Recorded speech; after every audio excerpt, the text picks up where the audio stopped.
Espero que bien. Se ve y se escucha bien, ¿verdad? Eso, ¿verdad? Buenos días, porque yo creo que por allí serán las 11, ¿verdad? Sí, eso es. Bueno, ya muchos estáis ya muchas horas. Bien, qué bien. Se escucha y se ve bien. Pues nada, os acordaréis que nos habíamos quedado un poco en una introducción, ¿verdad? De algunos aspectos muy importantes de la neurociencia, que son básicos, ¿no? Y así para entender un poco el cerebro, cómo funciona. Y nos habíamos quedado hablando al principio, bueno, sobre creo que todavía no habíamos comentado bien, bien está. Sí, pero sí que habíamos hecho algún comentario sobre un poco, pues, las unas ventanas de tiempo en las cuales se pueden desarrollar ciertas funciones, los periodos críticos que llamábamos, pero ahora recordaremos de nuevo eso. Sobre el aprendizaje de tipo multisensorial, que hace uso de una zona del cerebro muy interesante aquí en la zona trasera, posterior, parietal, que ahí confluye información de diferentes modalidades, visual, auditiva, táctil. Entonces, claro, si enseñamos algo desde esas tres modalidades, ayudamos a que luego la recuperación de la información sea de ese mismo modo. Facilitamos la recuperación de la información, de la memoria, por eso hay que enseñar de una manera que llamamos pues multisensorial, podríamos decir, utilizando modelos que hagan uso de diferentes vías sensoriales. ¿Qué tal a todos aquellos que van accediendo? Y nos quedamos justo aquí, en el punto 1.3, desarrollo del cerebro. Como veis, hay como tres grandes divisiones en cuanto al desarrollo. Os habréis dado cuenta vosotros mismos, vosotras mismas, de que cuando estáis más en los periodos de infantil o primaria o secundaria o incluso, bueno, ya a nivel universitario son postadolescentes. Pero bueno, viendo un poco la situación, creo incluso que todavía son a nivel de desarrollo muchos de ellos adolescentes, ¿eh?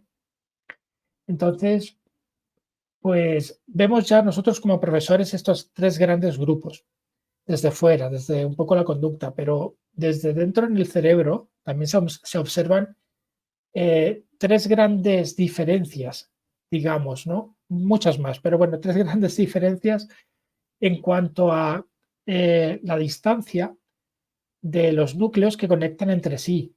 Es decir, cuando se hace un análisis de las conexiones en los niños de 0 a 3 años, se ve que las conexiones sobre todo se producen entre núcleos que están muy cercanos entre sí. Tiene sentido, porque al fin y al cabo lo que se quiere ante todo es conectar grupos de neuronas que forman parte de una misma función. Se podría decir, por ejemplo, para dar sostén a la función motora, para dar sostén a la función sensorial.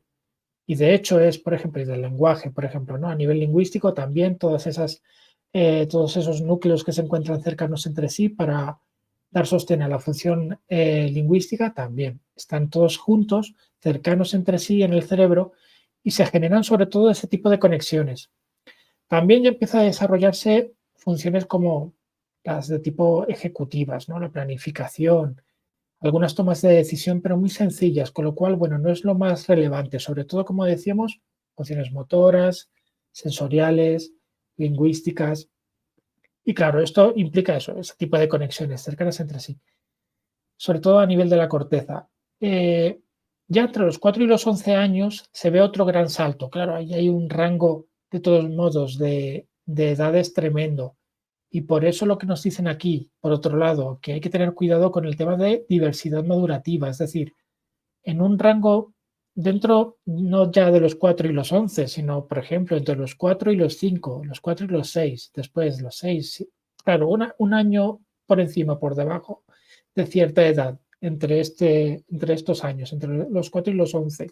Si elegimos una edad, pues bueno, hay como cierta diversidad de maduración dentro de esa misma edad.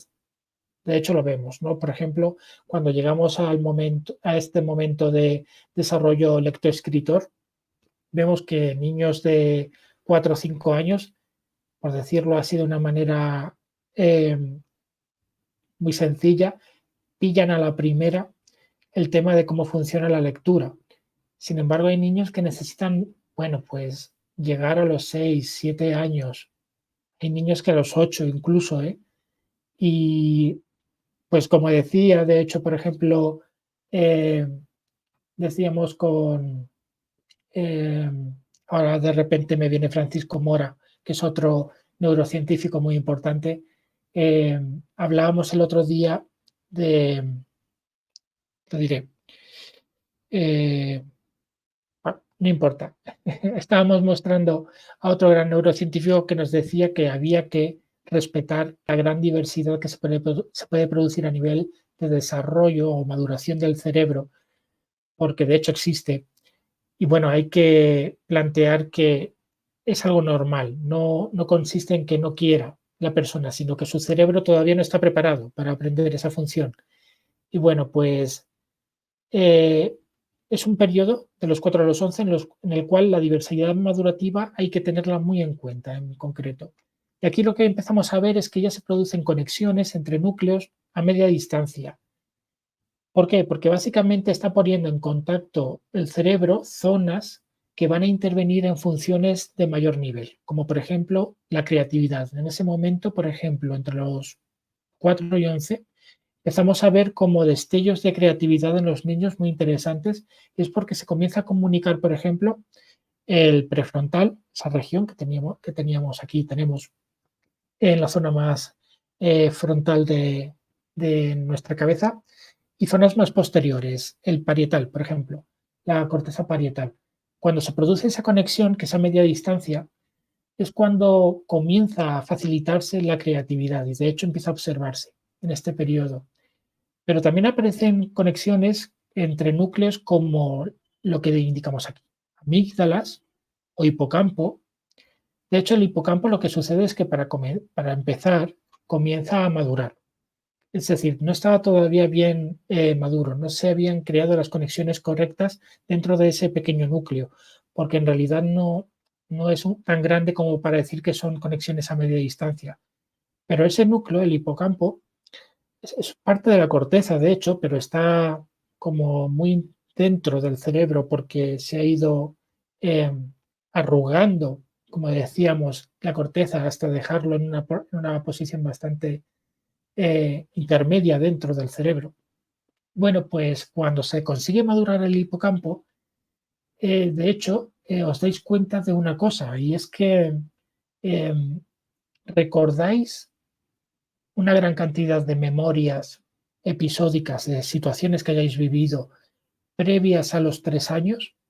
Claro, esto es difícil si lo pregunto a gente como yo, que estoy entre los 40 y los 50, que olvido ya todo, ¿no? Entonces yo tampoco me acuerdo muy bien de lo que ocurrió entre los 10, 9, 8 años, pero aquellos que tienen 20 y 20 y algo, sí que se pueden acordar mejor, ¿no? De pues su adolescencia y posterior y antes de los 4 o 3 años, si tienen memorias. Porque yo no recuerdo grandes cosas, 2 o 3 puedo nombrar, previo o durante los 3 años, 4 años. Y es por una razón, o al menos así lo defienden algunos teóricos de la neurociencia. Ya, Alexandra, es que me ha pasado cuando a mí me explicaban a veces este tema y con 20 y algo decía, es verdad, no me acuerdo de casi nada de antes de los 3 años, pero ahora es que digo, no me acuerdo de nada de los 12, de los 13. Sí, no, Luis, y bueno, sí, claro, sí, por edades aquí justamente en este tipo de másteres, y bienvenido porque la experiencia aquí hace muchísimo, así que sí, sí, como dicen, no hay edad para aprender, ¿eh? Yo estoy al 100% con eso. Yo seguiré aprendiendo toda mi vida. Mi madre dice que estoy estudiando siempre, nunca dice que estoy trabajando.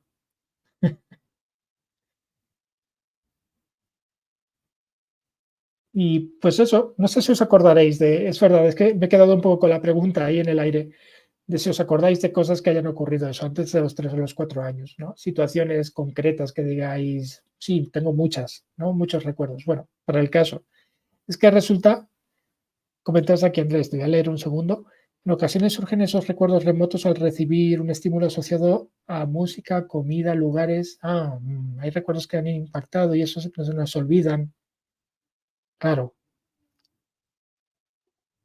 sí, bueno, en realidad, fijaos, estáis haciendo un poco alusión a que si tenéis algún recuerdo de los 3 años, los 4 años, 2, no sé, eso ya es apurar demasiado, están asociados a eventos un poco afectivos o sensoriales muy básicos. Claro, han sido reforzados esos recuerdos por algunos aspectos muy potentes. Las emociones son uno de ellos que como consigas tener algún recuerdo emocional, eso no se pierde en la vida. Y si ha ocurrido, de hecho, algo muy fuerte a nivel emocional, muy potente, a los 3 años o antes, tal vez tengas aquí como un pequeño recuerdo, ¿no? De eso. Eso sí que es posible.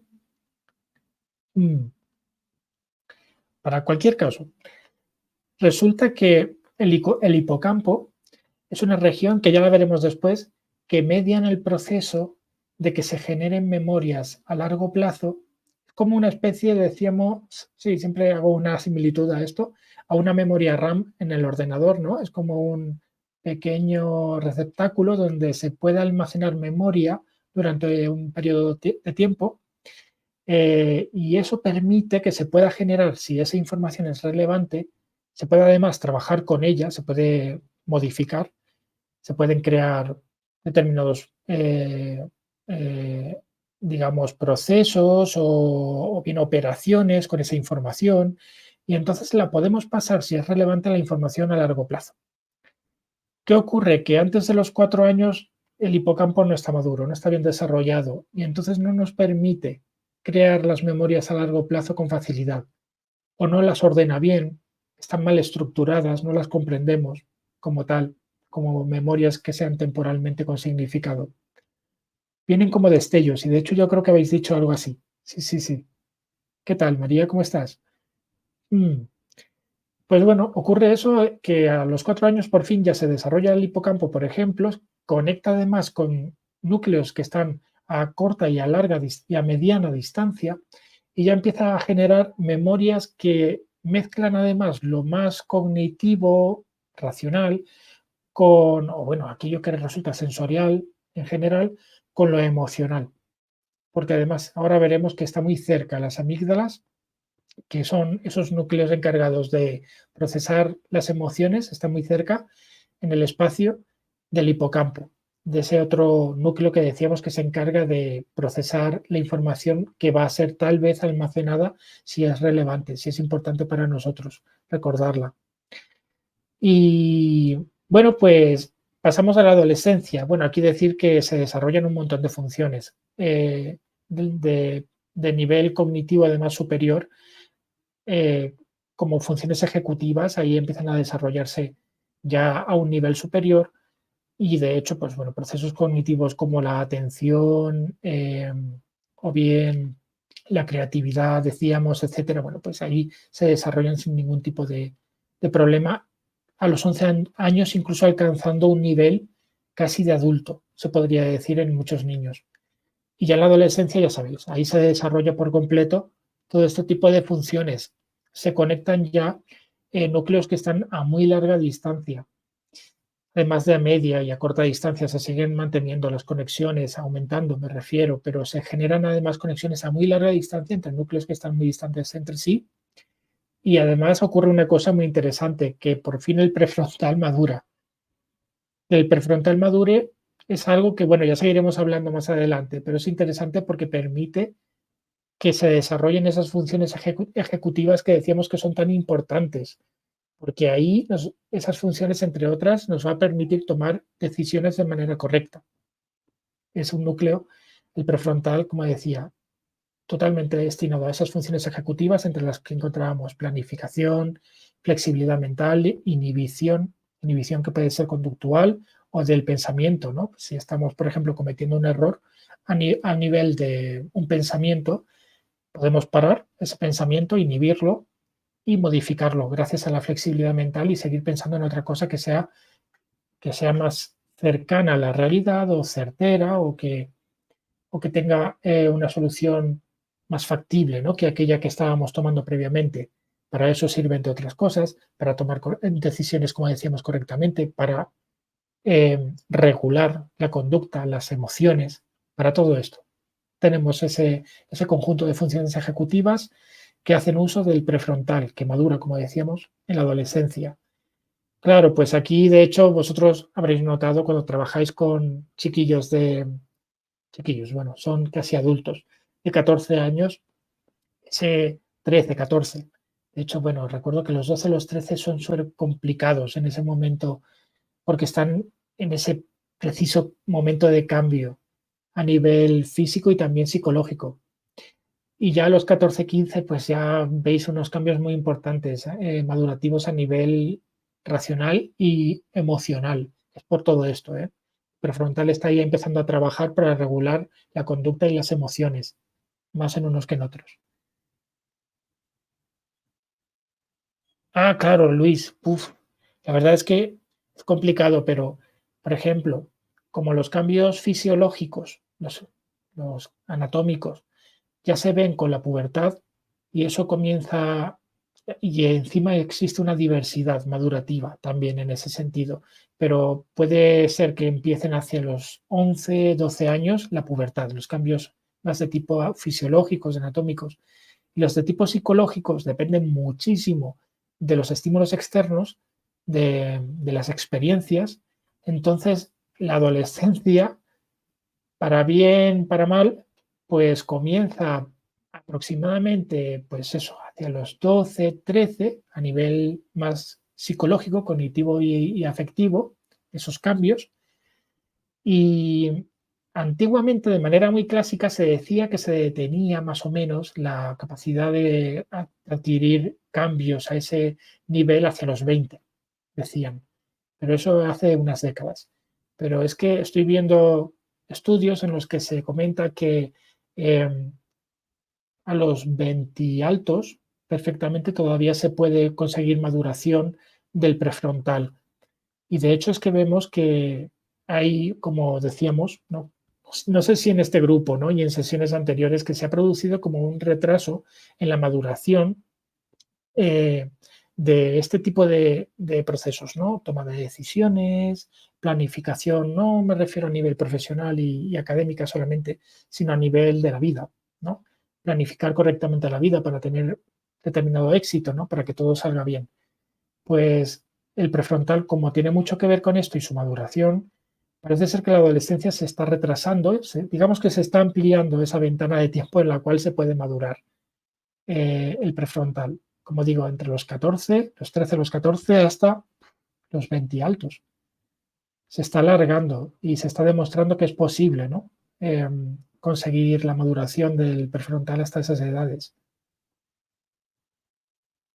Comentabais por aquí, John, que hace unos días leíste que los picos funcionales, sí, del cerebro, por referirnos, ¿verdad?, a esos momentos, eh, ese pico de máximo desarrollo, ¿no?, de la función que se puede alcanzar a lo largo del desarrollo de la persona. Bien, bien.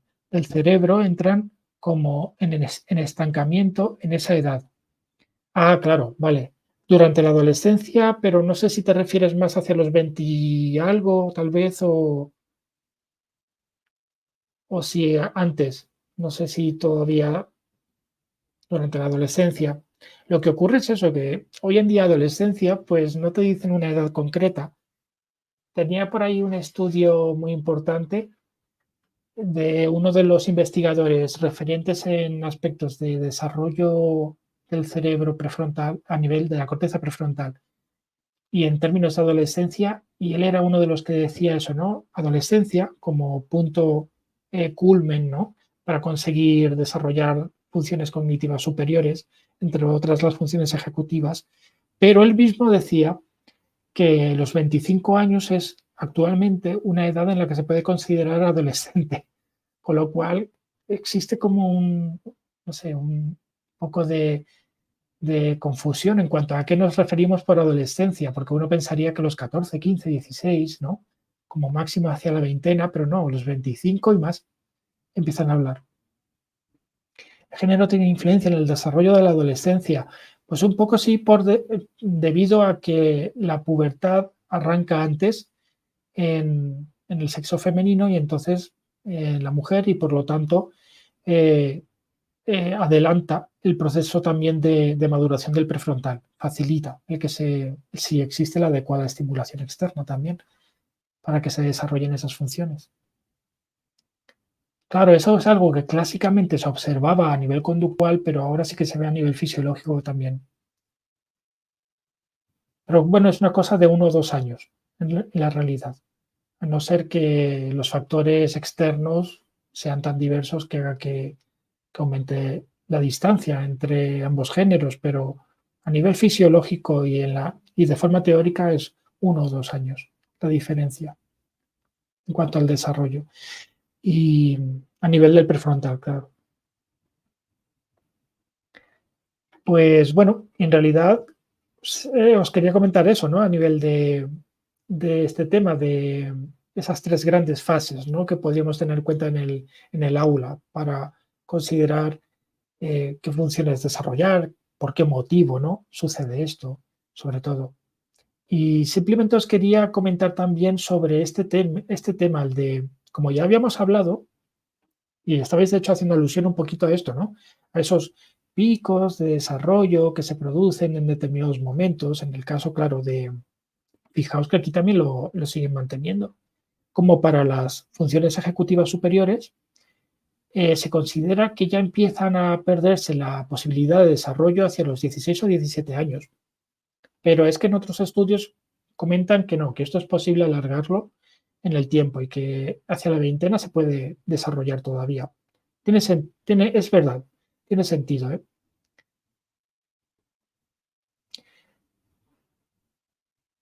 Eh, sí, sí, Javier, ya, mira, fíjate, de hecho es que vemos como esto es el cero, es el momento del nacimiento en esta gráfica. Pues fijaos que, por ejemplo, todas estas curvas comienzan a aumentar antes de los 0 años, es decir, el bebé en el vientre, 3 meses antes, ya está teniendo la oportunidad de desarrollar determinadas funciones.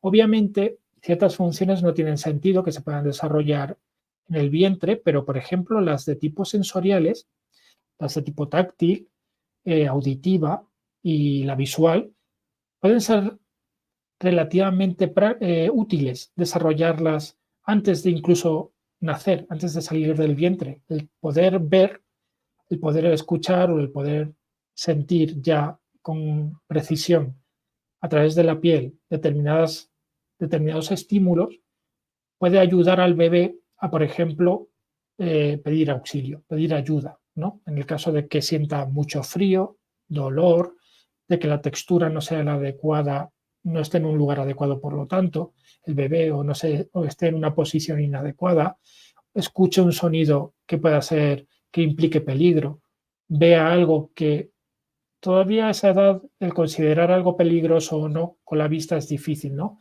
Pero algo que le sobresalte en cuanto a intensidades de luz, por ejemplo, puede ser importante para un bebé para poder quejarse, llorar y entonces pedir auxilio.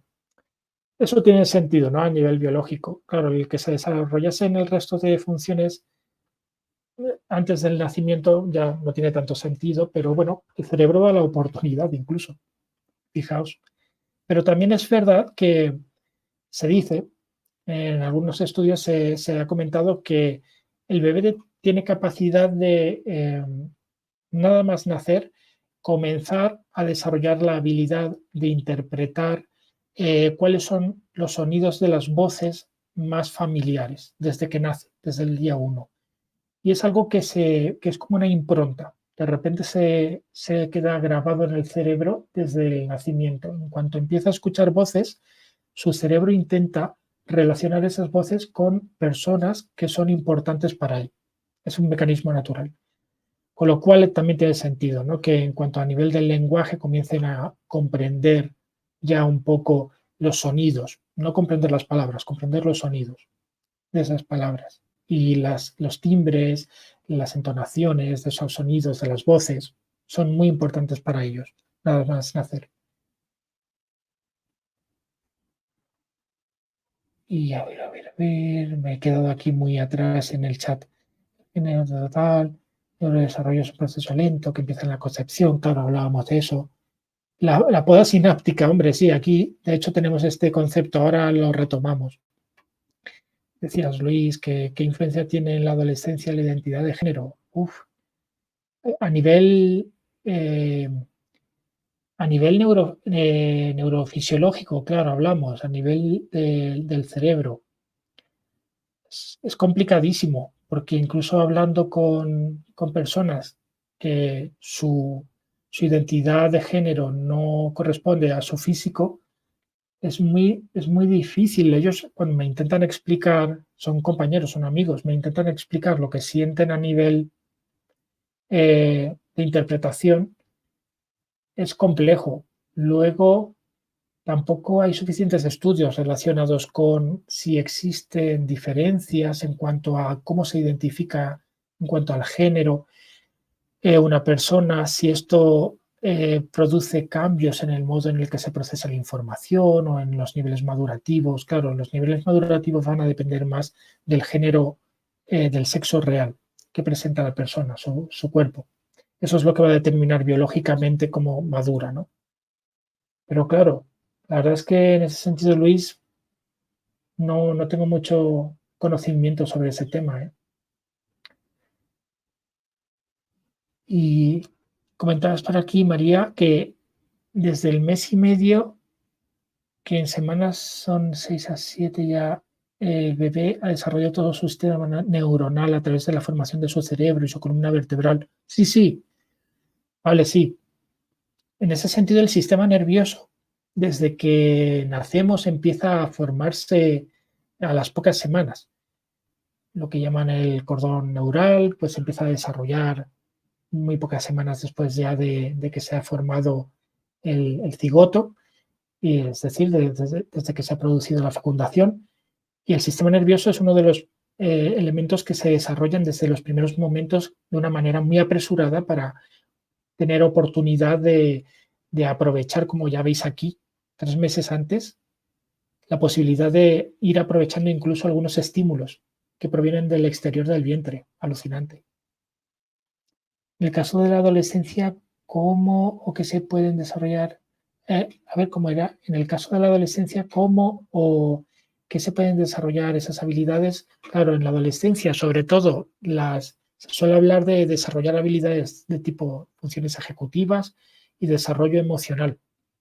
Se suele hablar muchísimo de esos dos grandes grupos de funciones. El cómo, claro, es muy variado. A ver si durante los temas vamos intentando hablar un poquito de todas de estas cualidades, de cómo desarrollarlas. Pero vaya, sí, funciones ejecutivas, habilidades emocionales, a partir de la adolescencia, además son muy complejas las emociones en ese momento, ya no son mezclas de diferentes emociones, no son simples y entonces es el problema que tienen de hecho muchos adolescentes, eh, el percibir, comprender y, en último lugar, regular ese tipo de emociones tan complejas. Eso a nivel de desarrollo de habilidades intrapersonales.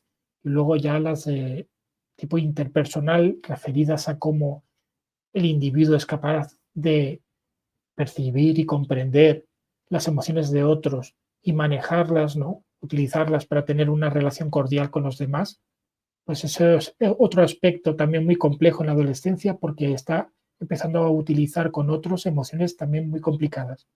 Ya no hablamos de emociones simples de felicidad, tristeza, ira, sin más, ¿no? A veces son emociones encontradas que se llaman. Puedes estar a la vez feliz por una razón y a la vez triste. Es curioso, puedes estar feliz porque sabes que una persona va a alcanzar algo bueno para él y sin embargo estás triste por ti porque pierdes algo a cambio, por ejemplo. Pero vaya, sí, esos dos grupos de habilidades o de funciones son muy importantes en la adolescencia. Y el cómo, bueno, ya lo vamos viendo.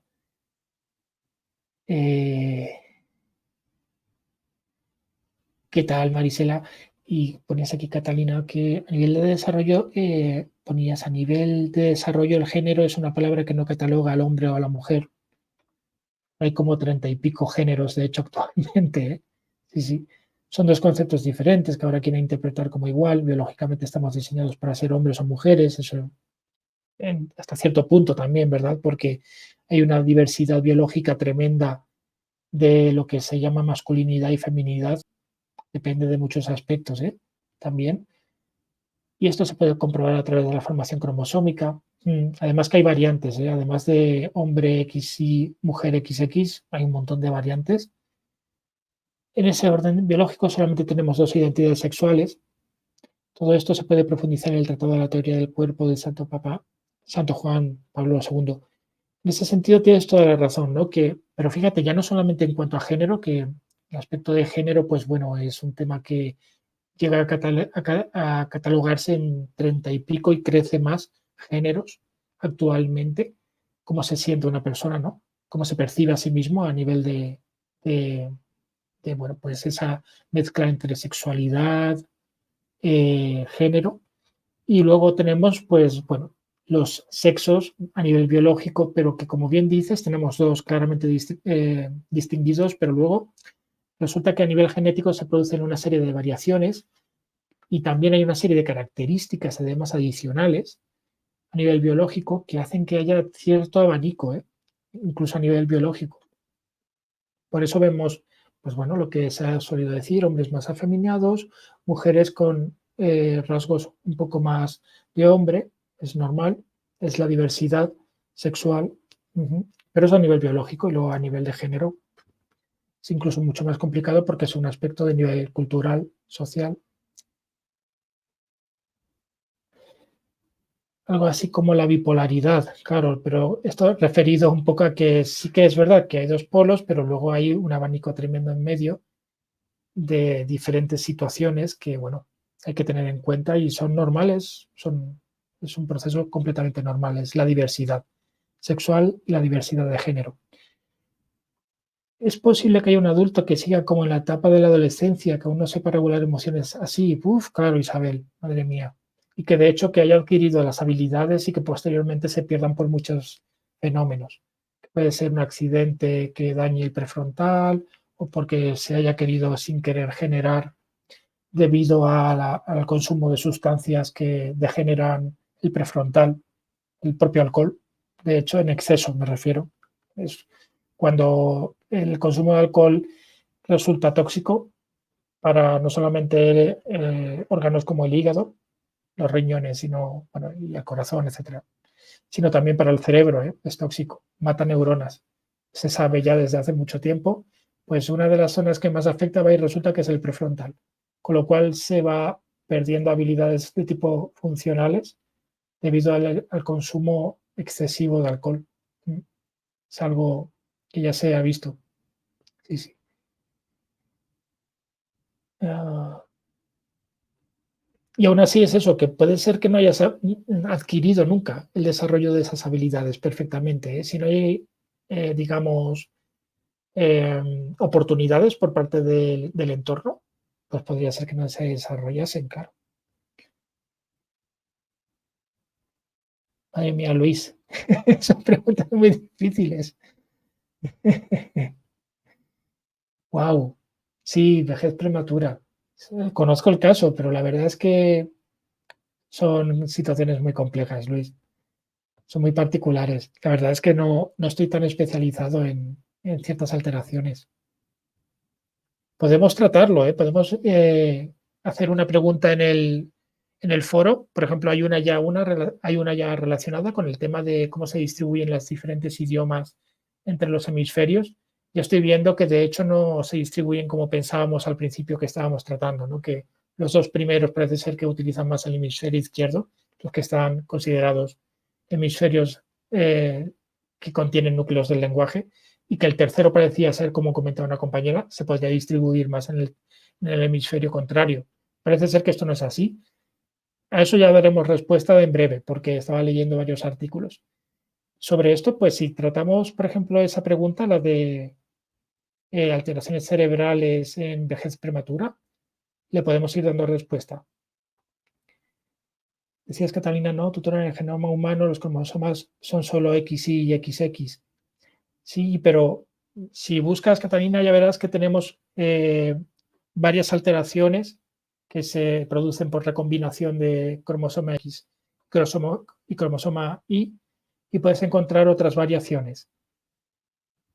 De hecho, pues hay casos que llaman, podéis buscarlo ahora mismo, superhembra, por ejemplo, que es referido a que tiene un triplete de cromosomas X en ese caso, por ejemplo, o dos cromosomas X y uno Y, por ejemplo.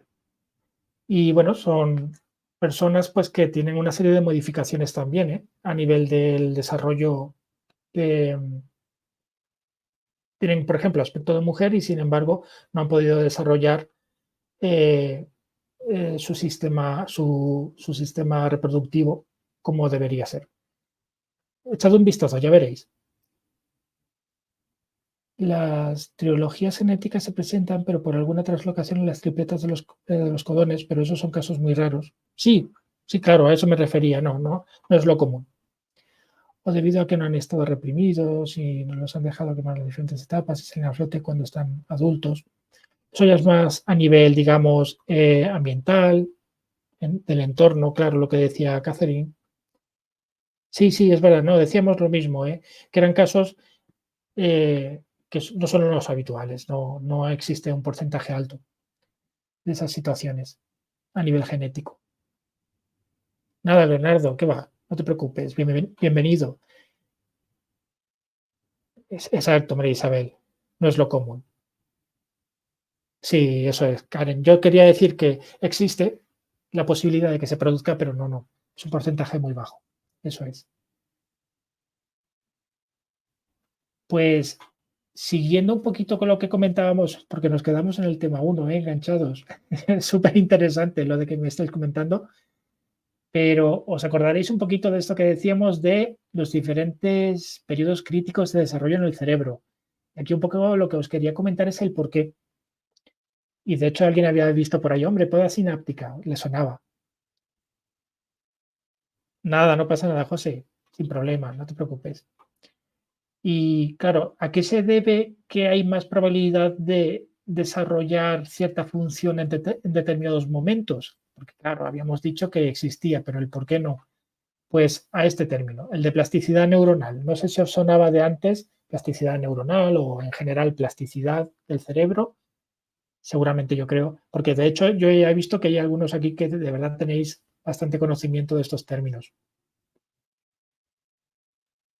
Y por si a lo mejor alguien sabe una definición súper sencilla, aunque yo siempre aludo a lo mismo para referirme y es algo que es más tangible, ¿no? Y porque depende de esto, ¿eh? El hecho de poder aprender algo en determinado momento depende de esto, de la plasticidad neuronal. Bueno, de hecho, lo malo es que aquí ya hay una definición. No me había dado cuenta. Esto tengo que quitarlo. Mira, lo tenéis aquí. Pero bueno, yo os dejo, por si queréis responder.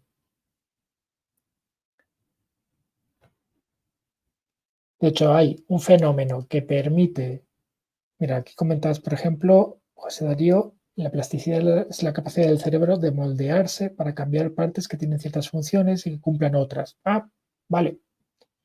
Sí, sí, esto, por ejemplo, es eh, una, una repercusión que surge del hecho de tener plasticidad neuronal. Si, por ejemplo, sufrimos algún tipo de daño en el cerebro y perdemos cierta porción en la que se localizaba una función, se puede volver a recuperar esa función gracias a que se pueden aprovechar zonas muy cercanas a esa zona que ha sido dañada para que se desarrolle de nuevo esa función en esas zonas que están cercanas. Es como que se transfiere físicamente en el espacio cierta función. No siempre se puede hacer, no siempre se puede recuperar al 100%, pero ocurre y es gracias a este fenómeno, el de plasticidad neuronal. Y comentabas, Javier, que el aprendizaje es un cambio que se produce en el cerebro que permite que sigamos aprendiendo cosas nuevas. También es una, digamos que es una conclusión que se puede sacar del hecho de tener plasticidad neuronal. Pero básicamente es esto, lo de la plasticidad neuronal. Es que nuestras neuronas tienen la capacidad de cambiar, de provocar modificaciones estructurales en su forma. En concreto, en ciertas zonas de la neurona. Mucho pues bueno, a la hora de hacer que crezca su axón, pero especialmente al final del axón y en otras zonas, bueno, en los contactos entre estas neuronas, allí es donde se producen conexiones no físicas, pero sí que existen un tipo de conexiones y eso es lo que permite, de hecho, que se transfiera la información entre neuronas. Esas conexiones. Contra mayor cantidad de conexiones existen, pues eso es mucho mejor porque permite que se envíe con más probabilidad la información entre neuronas. Claro, esa posibilidad de que cambie estructuralmente la neurona y que, bueno, de hecho, que incluso pues llegue una neurona a morir, a desaparecer por esta plasticidad. Permitir a todos. Aquí me preguntaban de acceder. Pues todos esos cambios estructurales que se pueden producir a nivel neuronal son los que permiten que, si hay estímulos en el exterior adecuados, de ahí que venga esta siguiente diapositiva, es otro factor adicional. Si los estímulos externos son los adecuados, gracias a esta plasticidad, esa capacidad de cambio estructural de la neurona, se podrán producir unas conexiones que sean adecuadas para dar sostén a esa función que se está aprendiendo. Claro, aquí hay un momento de máxima plasticidad, significa que aquí es el momento en el que mayor probabilidad existe de que esas neuronas se modifiquen gracias a esos estímulos externos y entonces se generen unas conexiones que dan sostén a esa función. Y esto ocurre, pues bueno, para diferentes funciones en diferentes momentos del desarrollo de la persona. Esto es la plasticidad neuronal que permite esos cambios y ese aprendizaje de las funciones. Y la poda sináptica, que era algo que por ahí estabais diciendo, ¿verdad? Ya antes, en realidad se refiere a que se están seleccionando esas conexiones que de verdad van a dar sostén a esa función y como hay un exceso de neuronas, uno pensaría que es que nace con menos neuronas que cuando es adulto, pues es al contrario, ¿eh? Uno nace con muchísimas más neuronas y conexiones, sobre todo neuronas, que cuando uno es adulto. Es al contrario, ¿eh? Lo digo porque a veces esto genera mucha confusión. Nacemos con muchísimas más neuronas, digamos que nacemos con mucho más material para construir cosas del que realmente necesitamos. Y después se va seleccionando aquel material, por decirlo de una manera burda, se selecciona aquel material que de verdad nos sirve. En este caso se seleccionan aquellas neuronas y conexiones que de verdad darán sostén a la función que hemos aprendido. El resto de conexiones, para evitar gastar energía, básicamente se destruyen. Y claro, se destruyen porque no se utilizan y entonces van desapareciendo, mueren. Las neuronas que no se utilizan y sus conexiones desaparecen. Sí, sí, John, va por ahí. La cosa es que se van seleccionando de manera, además, funcional. Como ya no sirven para nada, se van seleccionando ciertas conexiones que se destruyen. Cuando podamos un árbol, cortamos las ramas. Aquí, en este caso, en el cerebro no vamos cortando realmente conexiones, sino que las que no se utilizan van desapareciendo de forma natural y muere la neurona al final. Y es importante que se produzca esta poda sináptica. A esto se le llama al fin y al cabo maduración de esa región del cerebro. Gracias a esa poda sináptica, que significa que ha habido una buena estimulación de esa zona del cerebro, gracias a esa poda sináptica madura esa región del cerebro y por lo tanto esa función se ha desarrollado muy correctamente. No sé si me habré dejado comentarios, ¿verdad? A ver. Aquí es una segunda. Fabián, Fabián, comentabas que es la resiliencia que tiene el cerebro para asimilar y acomodar ante las situaciones vividas, ¿vale? Esto desde una perspectiva más, digamos, psicológica, pero también, digamos, se puede aplicar. Más al término de flexibilidad mental, flexibilidad cerebral, pero sí, sí. También hará uso de aspectos de tipo estructural, ¿eh? El cerebro, el tema de la resiliencia a veces. Sobre todo cuando estamos rozando situaciones de estrés, que eso sí que provoca cambios en el cerebro. Comentabas que se decide que hasta los 30 años se regeneran las células y neuronas, pero de ahí en adelante se empiezan a envejecer. Bueno, sí, digamos que es cierto que hasta eso, hasta la mediana edad, sí, es cuando se empieza a producir un declive importante en la capacidad para poder regenerar el cerebro. Y después, pues se pierde muchas, bueno, en general se van perdiendo desde que nacemos, ya lo veis, con la poda sináptica, y luego por el proceso de senescencia, es decir, a medida que envejecemos, y no es que a los 30 seamos ya viejos, pero hay un declive ahí, hacia los 30, 40 y empieza ya a reducirse la cantidad de neuronas en contra de las que se van formando nuevas.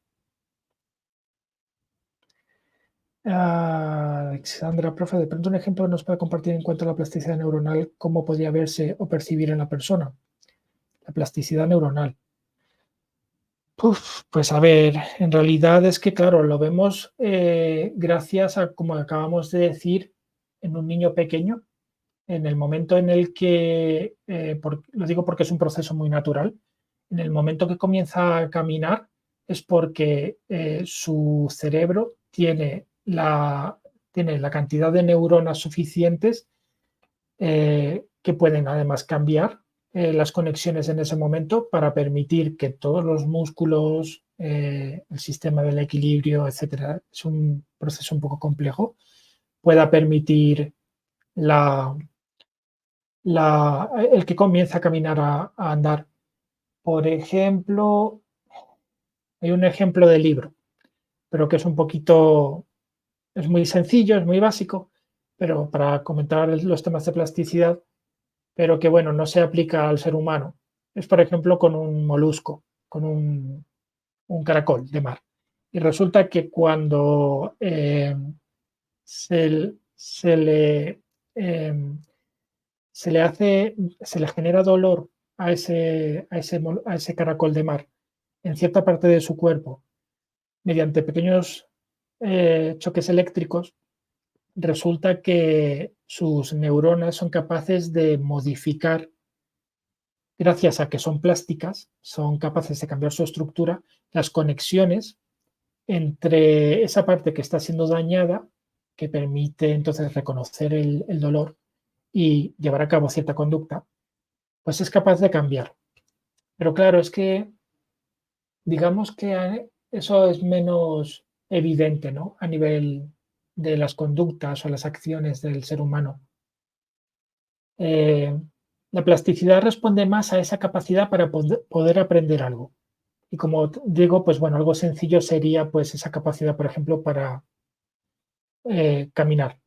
Gracias a que tenemos una gran cantidad de plasticidad en la parte motora, cuando somos pequeños, en la corteza motora, y sensorial, es gracias a ello que podemos también aprender, si los estímulos externos son los correctos, a caminar. Pero vaya, no son ejemplos así muy, digamos, divertidos o bonitos, ¿no? Lo demás es que responde más a la flexibilidad mental, que es otra cosa, ¿no? Es como la capacidad, y es una función ejecutiva, capacidad para poder cambiar fácilmente de un proceso a otro a nivel mental, pero eso responde más a habilidades que a la capacidad plástica del cerebro. Eso es, John. Básicamente, eliminar entonces, decíamos, conexiones, es la poda sináptica de forma selectiva. José Darío, por ejemplo, en lenguaje se dice que el área de Wernicke es la encargada del lenguaje. Si un niño tiene un accidente en el cual daña esa parte gracias a la plasticidad de su cerebro, puede usar otra área y generar nuevos enlaces neuronales, como dice el profesor. En el caso de un adulto, el cerebro, al ser menos plástico, es más complejo que otras partes del cerebro, cumple con esas funciones. Sí, con el lenguaje en concreto, la verdad es que es más difícil.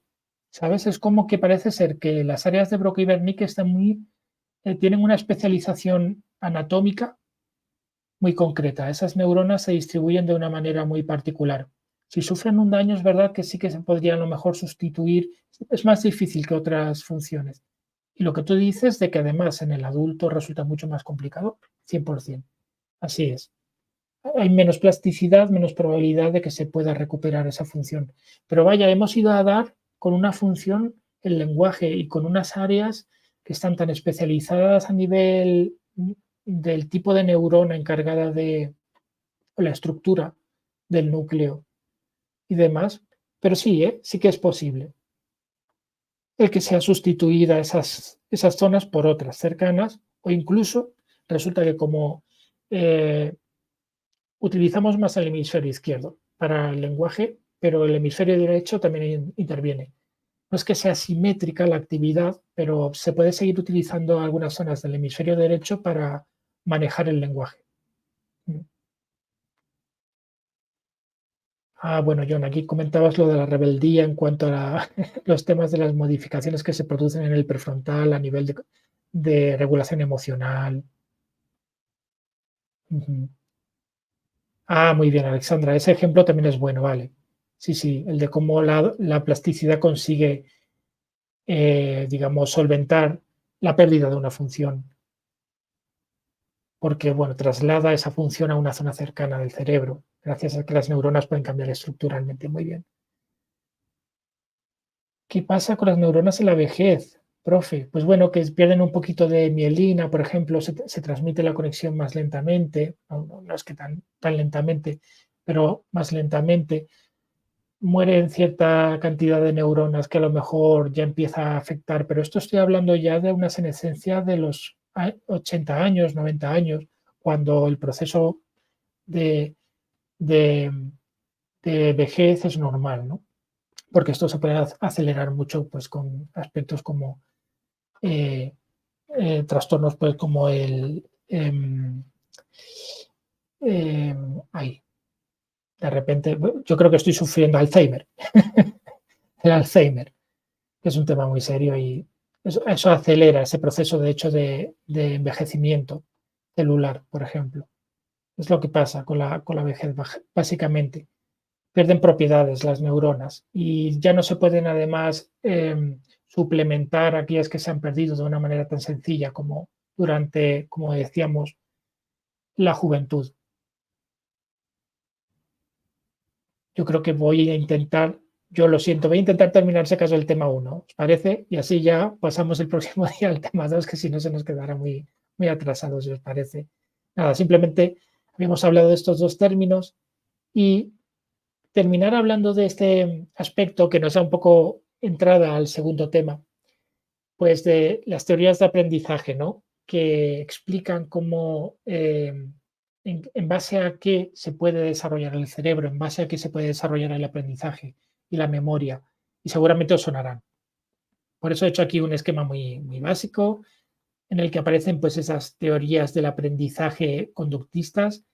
Os acordaréis, por ejemplo, de esta situación del experimento del perro de Pavlov, que se utilizaba una campanilla para hacer que el animal eh, relacionase que iba a ser un momento en el que le iban a dar comida, por lo tanto el animal conseguía asociar el sonido de una campanilla con eso y salivaba antes de que llegase la comida.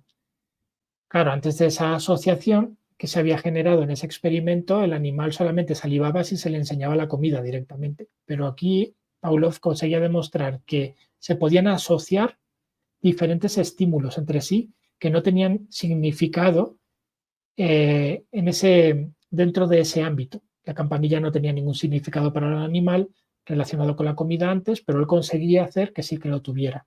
¿Cómo? Pues haciendo sonar una campanilla y mostrándole a la vez la comida. El animal relacionaba el estímulo comida con campanilla. Y al final, al sonar la campanilla, se producía una respuesta condicionada que era la de salivar directamente con la campanilla sin ver la comida. Es decir, con esto conseguimos entonces modificar una conducta y es un ejemplo en un animal, pero en el ser humano lo conseguimos hacer también de otras maneras. Y antiguamente, muy antiguamente, hace décadas, se utilizaba mucho esta teoría para enseñar en el aula. De hecho, el castigo era un proceso que a nivel conductual se utilizaba mucho para enseñar. Y bueno, también lo contrario, ¿no? Si lo hacía bien un alumno, pues bueno, se le recompensaba y también tiene ese valor conductual, conductista en este caso. Pero ahora mismo realmente pues hemos pasado ya a los procesos más de que llamamos teorías cognitivas, es decir, consideramos que es desarrollar las habilidades cognitivas en el alumno lo que realmente favorece el que él aprenda, se desarrolle, etcétera. Y bueno, pues en este caso estamos hablando entonces de desarrollar capacidades desde, por ejemplo, la atención, la motivación, procesos como más amplios o de mayor nivel como la creatividad, etcétera. Claro, esto gracias a una estimulación que proviene de su entorno, de su ambiente. Y después ya encontramos otras teorías que en realidad se van sumando. A partir de ese momento se suman a esas teorías cognitivas, porque las cognitivas son las que aún perduran y tienen sentido para nosotros. Las de tipo conductista se utilizan en casos de alumnado a veces que presentan ciertos problemas a nivel conductual y se necesitan todavía algunos procedimientos por parte de psicopedagogos o bueno, psicólogos que pues, bueno, ayudan con ciertas pautas a que siguiendo ciertos procedimientos los alumnos asocien ciertas acciones o conductas a ciertos estímulos. Y bueno, pues eso se sigue manteniendo, pero para pequeños grupos de individuos. Actualmente tiene valor las teorías de tipo cognitivas y a ellas se han sumado las de tipo constructivistas, ¿verdad? Perdón, y de hecho me voy a ir a... eh, claro, eso, Isabel, comentabas lo de conductista. Pues bueno, aún sigue siendo necesario a veces, ¿no? Digamos, reprender en cierto modo algo que se ha hecho mal, o al menos explicarlo. No hace falta llegar a ningún nivel, ni mucho menos me refiero de castigo en cuanto a agresión. No, no, eso no, jamás.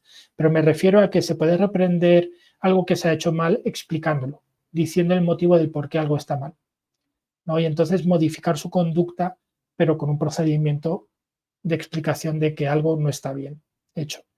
Y por supuesto también pues la parte de